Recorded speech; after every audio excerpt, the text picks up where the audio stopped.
आइए आज हम लोग अब एक विशेष टॉपिक माइनर एंड कोफैक्टर पर डिस्कस करने वाले हैं। डिटरमिनेंट में इससे रिलेटेड क्वेश्चन पूछा भी जाता है कि किसी एलिमेंट का माइनर निकालना हो तो कैसे निकालेंगे और अगर किसी एलिमेंट का कोफैक्टर निकालना हो तो कैसे निकालेंगे। अगर अभी हमारे चैनल पर आप नए हैं तो चैनल को सब्सक्राइब कर ले, बेल आइकन दबा दे ताकि आगे का वीडियो आप सुचारू ढंग से देख सकें। आइए वीडियो शुरू करते हैं। हम जानना चाहते हैं पहले कि माइनर क्या है। किसी एलिमेंट का किसी भी डिटरमिनेंट में किसी एलिमेंट का माइनर कैसे निकालेंगे, किसी एलिमेंट में किसी डिटरमिनेंट में किसी एलिमेंट का कोफैक्टर कैसे निकालेंगे। पहले चर्चा करते हैं माइनर का। तो माइनर ऑफ एलिमेंट,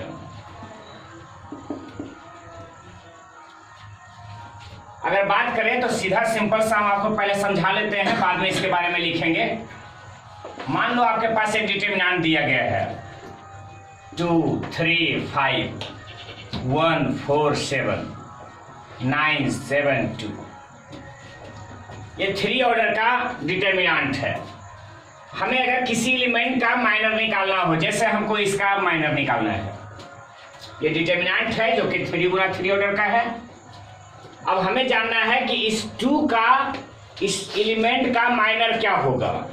तो माइनर निकालने के लिए जो एलिमेंट आप पकड़ते हैं वो जिस रो में है उस रो को डिलीट कर देते हैं और जिस कॉलम में है उस कॉलम को डिलीट कर देते हैं और बाकी जो बचता है उसको हम डिटरमिनेंट में लिख देते हैं। अगर हमसे कोई पूछ ले कि माइनर ऑफ 2, हालांकि 2 दो जगह पर है, चलो यहाँ पर बदल कर करके हम लिख देते हैं 11। 2 अब एक जगह है तो 2 का माइनर बताइए। तो 2 का माइनर, तो जिस रो में है रो डिलीट कर दीजिए, कॉलम में है कॉलम डिलीट कर दीजिए। तो ये रो डिलीट हो गया, कॉलम डिलीट हो गया, बचा क्या 4, 7, 7, 11। अब इसको डिटरमिनेंट में लिख दीजिए, यही कहा जाता है इसका माइनर। निकालना काफी आसान है। अगर हमको और कहा जाए कि माइनर निकालो 4 का, 4 ध्यान दो एक वो है ये इसमें, तो 4 का अगर हमको माइनर निकालना है तो हम इस रो को डिलीट कर देंगे। 4 जिस रो में है रो को डिलीट कर देंगे और जिस कॉलम में है उस कॉलम को डिलीट कर देंगे। सेकंड रो डिलीट और सेकंड कॉलम डिलीट, तो कॉलम डिलीट और रो डिलीट, तो बचता है 2, 5, 9, 11। तो वही लिख देंगे 2, 5, 9, 11। इसी को डिटरमिनेंट में लिखना ही यही कहा जाता है माइनर। बाकी हल कर सकते हैं कि 11 गुने 4 44 और -7 गुने 7 49। इसका माइनर आ गया -5। इसको हल कर सकते हैं 11 दूना 22 और इधर 45। हल कर करके माइनस में 23 लिख सकते हैं। हमारे ख्याल से आपको माइनर निकालने में ज्यादा परेशानी नहीं होनी चाहिए। समझाते हैं इस चीज को कि अगर हम बात करें कि किसी एलिमेंट का माइनर निकालना हो तो उसको पहले सूचित कैसे करते हैं उसके बारे में। Minor of element Aij is denoted by Mij। अगर कोई माइनर Aij है तो उसका सूचित करते हैं Mij से। जैसे हम बात करें माइनर ऑफ 2 के माइनर को कैसे सूचित करेंगे। तो यम किस आई का मतलब रो की संख्या और कॉलम की संख्या, जो एलिमेंट जिस रो में है और कॉलम में है वो लिख देना है। तो 2 कैमा रो में है, पहला रो में है, पहला कॉलम में है, तो 1 1 लिखेंगे। 4 है तो 4 कैमा रो में है, तो यम लिखाएगा ही लिखाएगा। और सेकेंड रो में है तो सेकेंड रो, और कैमा कॉलम में है तो सेकेंड कॉलम में लिखा जाएगा। अगर हमको ऐसा ना पूछ कर करके पूछ देता है यम 3 2 बताओ, तीसरा रो दूसरा कॉलम का एलिमेंट, तो तीसरा रो ये रहा और इसमें पहला कॉलम दूसरा कॉलम, यानी इसका पूछ रहा है। तो इसका पूछेगा तो ये डिलीट और ये डिलीट, ये डिलीट, ये डिलीट, बचेगा क्या 2 5 1 7। तो हम लिख पाएंगे 2 5 1 7। हमारे ख्याल से आपको दिक्कत होनी नहीं चाहिए सूचित करने में। Aij एलिमेंट को सूचित किया जाता है, उसके माइनर को सूचित किया जाता है Mij से। अब बात करते हैं कि अगर हमें ऐसा करना पड़ा, इसको लिखना पड़ा लैंग्वेज में, तो हम कैसे लिख पाएंगे।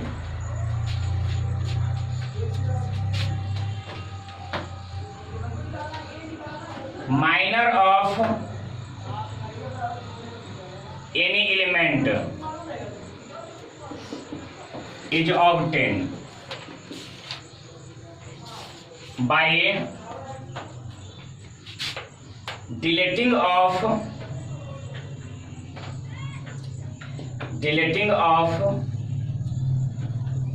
that row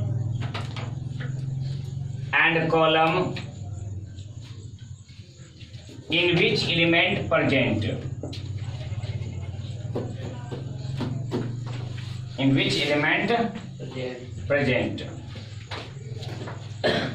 and remaining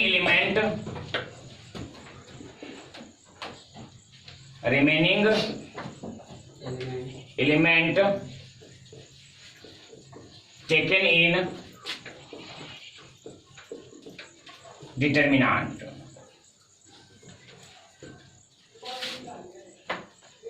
And determinant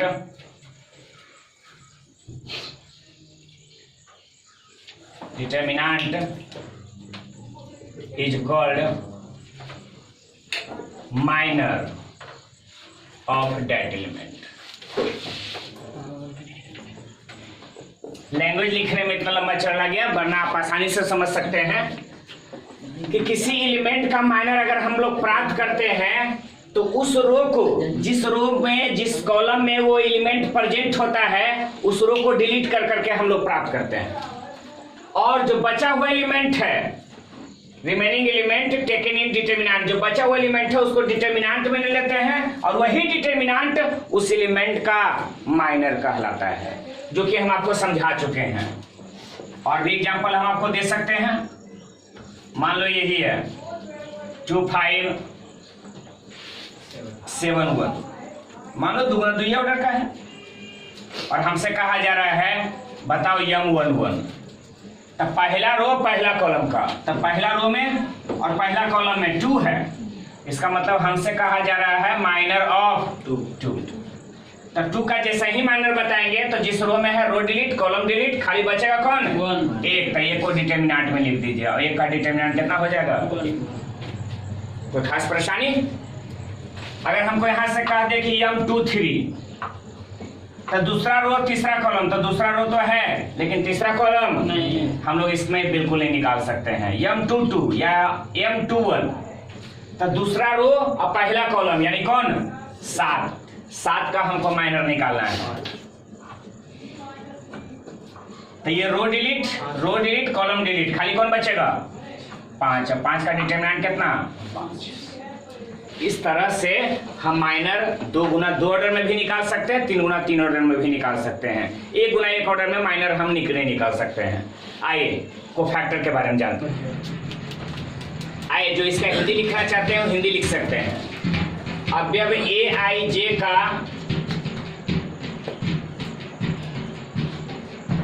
AIJ का उपसारणिक, माइनर का हिंदी उपसारणिक होता है। अवयव AIJ का उपसारणिक को MIJ से सूचित किया जाता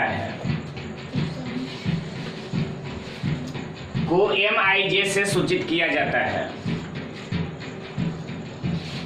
दूसरा,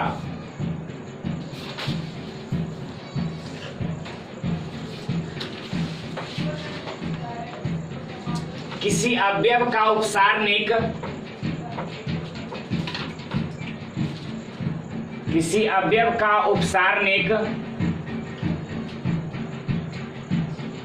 प्राप्त करने के लिए,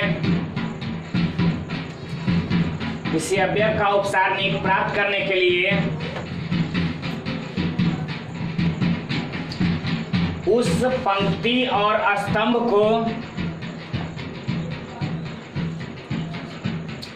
पंक्ति और स्तंभ को डिलीट कर देते हैं या खत्म कर देते हैं जिसमें अवयव मौजूद होता है।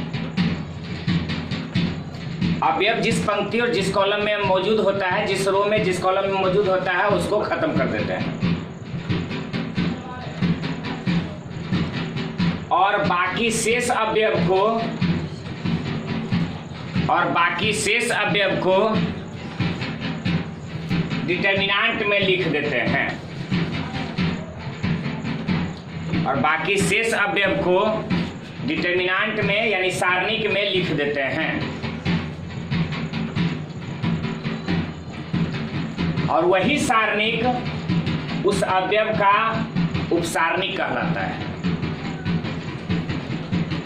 और वही सारणिक उस अवयव का उपसारणिक कहलाता है।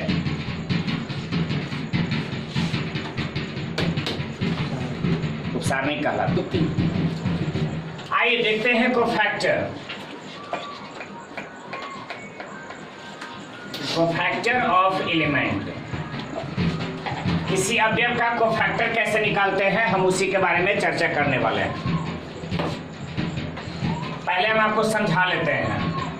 ऐसे हम इतना चीज लिख देते हैं, cofactor of element Aij, Aij is denoted by दो तरीके से। एक तो Aij से सूचित किया था कैपिटल Aij से। कैपिटल Aij से है तो कोफैक्टर का और स्मॉल Aij है तो एलिमेंट का, या फिर Cij से भी सूचित किया जाता है। ठीक है, इट इज डिफाइंड एज, ये इस प्रकार से परिभाषित होता है, बतलाते हैं। तो Aij बराबर -1 पर पावर i प्लस j, अब गुना में Mij। Mij कुछ और नहीं है, माइनर है, तो माइनर ही रहेगा, लेकिन उसके आगे में -1 पर पावर i प्लस j यानी रो की संख्या और कॉलम की संख्या हम ऊपर जोड़ देंगे, वही कहला जाएगा कोफैक्टर। आइए हम आपको दिखलाते हैं एग्जांपल से। जैसे ये है a बराबर 2 3 7 1 4 0 9 2 9 8 6, यही है। हमें कोफैक्टर चाहिए A23 यानी दूसरा रो तीसरा कॉलम का कोफैक्टर चाहिए। तो दूसरा रो, ये रो दूसरा रो रहा और तीसरा कॉलम कौन 0, इसी का कोफैक्टर चाहिए। कर सकते हैं कोफैक्टर ऑफ 0। तो 0 का कोफैक्टर निकालना है। आप कुछ नहीं करोगे, सीधा लिखोगे -1 पर पावर रो की संख्या कॉलम की संख्या जोड़ देनी है। ध्यान दो, i प्लस j हो जाता है तो हो जाएगा 2 + 3। उसके बाद गुना में उसका माइनर हो जाता है, तो माइनर में जो रो में होता है रो डिलीट कर देते हैं, कॉलम डिलीट कर देते हैं। तो कॉलम डिलीट और ये रो डिलीट, तो 2 3 9 8, बाकी जो है डिटर्मिनेंट में हो जाता है। तो 2 3 9 8 -1 का पावर 5 -1, 8 दूना 16 9 तिया 27, तो -1 16 - 27 -11 प्लस, तो +11 इसका आ गया। A23 बराबर कोफैक्टर 0 का कोफैक्टर कितना आया 11। इसी प्रकार से एक और एग्जाम और इसी में लेते हैं। चलिए आइए अगला एग्जाम्पल इस प्रकार से बतलाते हैं। यही है, यही डिटर्मिनेंट है, इसी में से आपको कह दिया कि कोफैक्टर बताइए 4 का, ये 8 का बता दो। या तो डायरेक्ट एलिमेंट का कोफैक्टर कह देगा, तो डायरेक्ट एलिमेंट का कहेगा तो आपको ये लिखे पड़ेगा कि कैमा रो में है, सूचित करने का तरीका लिखना होगा। तो सर ये रो तीसरा रो में है, तो तीसरा रो। कैमा कॉलम में है, तो दूसरा कॉलम में है। तो इसके बराबर में लिखेंगे -1 पर पावर 3 + 2 और इसका माइनर। तो जिस रो में है रो डिलीट और कॉलम डिलीट। 2 7 1 0 2 7 1 0 -1 पर पावर 5, -1 के ऊपर पावर ऑड नंबर रहेगा, विषम संख्या रहेगा तो -1 हो जाएगा। और 2 × 0 0 और माइनस में 7, तो -7 × -1 आंसर आ गया कितना 7। इस प्रकार से 8 का कोफैक्टर हो जाएगा 7। आप एक्सरसाइज जब बनाना शुरू करिएगा तो शुरुआत में आपको यही सब बनाना है, माइनर निकालना है, कोफैक्टर निकालना है, डिटरमिनेंट दे देगा और कहेगा 9 का 9 एलिमेंट, कुल एलिमेंट का कोफैक्टर निकालिए, कुल एलिमेंट का माइनर निकालिए। तो 2 3 7 1 4 0 9 8 6 9 का पहले माइनर निकालोगे, फिर 9 का कोफैक्टर निकालोगे। जैसे कहेगा वैसे आपको करना है। माइनर कोफैक्टर निकालने में कोई तरह का दिक्कत नहीं होनी चाहिए। आइए आगे बढ़ते हैं।